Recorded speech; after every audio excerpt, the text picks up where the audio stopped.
2014, and I'm driving to the children's farm with my little nephew, Tijn. He's 5 years old, and he's asking questions, a lot of questions.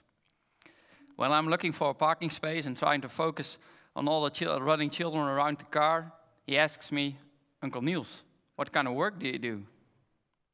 That sounds like a simple question. What kind of work I do? Of course I know what kind of work I do and how I should explain it. I'm a consultant. I consult.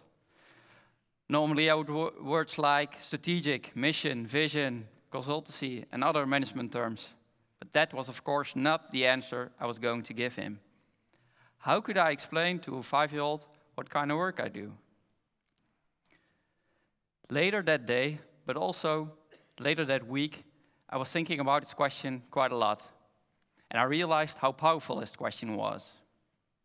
Now, 3 years later, I'm still using the lesson learned that day every day in my job. I challenge entrepreneurs, and the first time that I meet them, I ask them, what does your company do? And why does it matter? And explain it to me like I'm a 5-year-old. The difficulty that people are having with answering that question makes my presence at that time obvious. But think about this.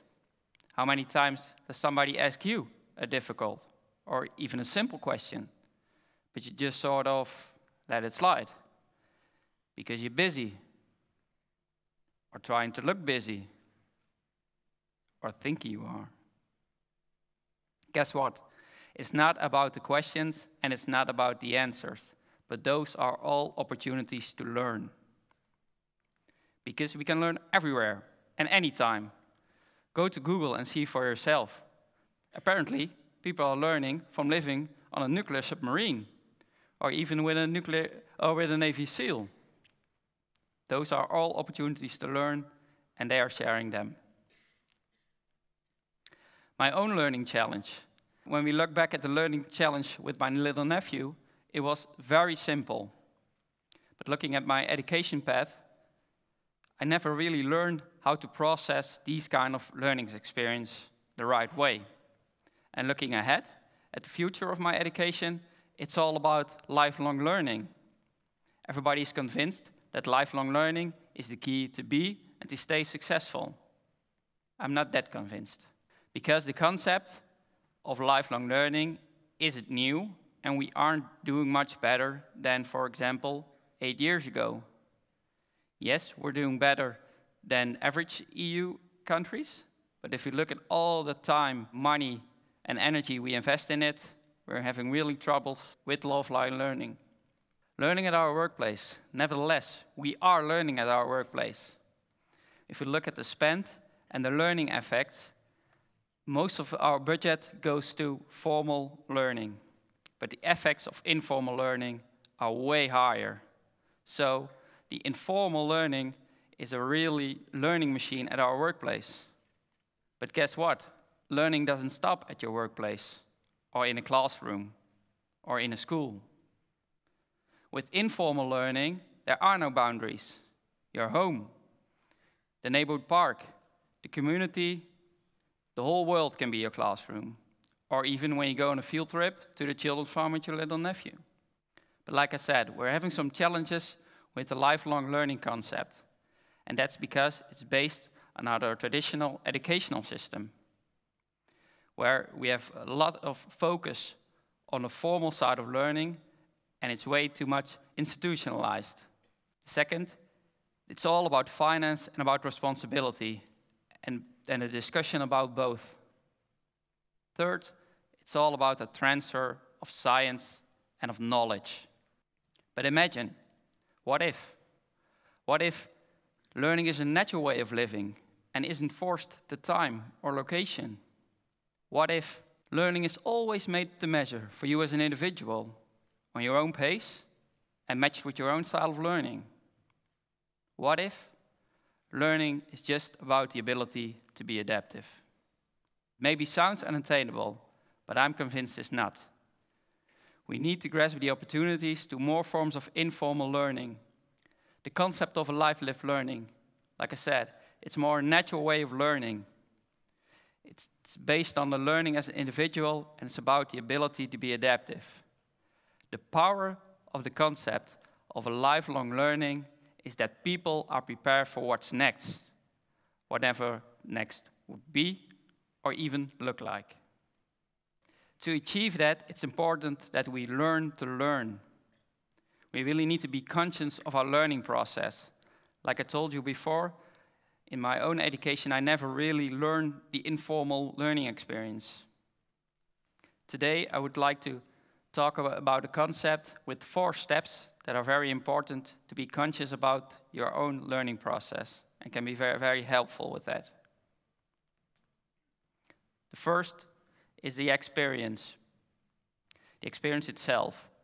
It's very important to really know what happens or happened and really analyze and describing the experience itself. The second step is the unpacking. The second step about unpacking is really thinking about and really analyzing what happened during the experience. We can unpack by keeping a journal, by draw, by paint. By creating something, we create order and crystallize the real lessons that we have learned. The third, it's all about reflect. It's about sharing, discussing, and talking with others what we have learned. It's just like Drew said, talk to anybody today and share with them. The fourth step is application. This is where sort of the magic happens. This is where we need to transfer our learned skills, our learned knowledge to other situations. It's the same like I did with the lesson that I learned from my nephew, is that I'm now using it as a strategic consultant in my job. And we can learn everywhere, at any time, at any moment. What's our role? You need to be the educators on how to learn, because if we can prepare people for what's next, then we can learn everywhere, and we can really learn everywhere, anytime, from anything. In our society, we need to adapt our skills faster than ever, also our knowledge. And only formal ways of learning make sure that we're not going to get there. So we need to take more informal ways of learning. In my opinion, if we're able to facilitate people with the right set of skills to really learn, we will create enormous adaptive power. I'm convinced that more forms of informal learning outside, but also inside our educational system, is a good basis for people to create these capabilities. A life-lived learning. A life-lived learning is just a step beyond the concept of lifelong learning. And we can learn everywhere and anytime. And I challenge you to take this concept and apply it anywhere at any time, because you can apply it everywhere and anytime, even tomorrow in the classroom. This is what normally happens. You've heard me talk. I'm the first of the day. Many more will come. And hopefully you reminded a line or two during a coffee break. But that's not what real learning is about. Learning is not about remembering what we have experienced, but it's really finding out the meaning of the experience. That's why I challenge you today, somewhere today, to briefly think about and process one of the experiences you had today before the whole program started. Those 4 steps, like I discussed and I described, you can find it in the app or on the website. And I challenge you to really consciously and briefly go through those 4 steps today. Because the most important skill people can learn is how to learn.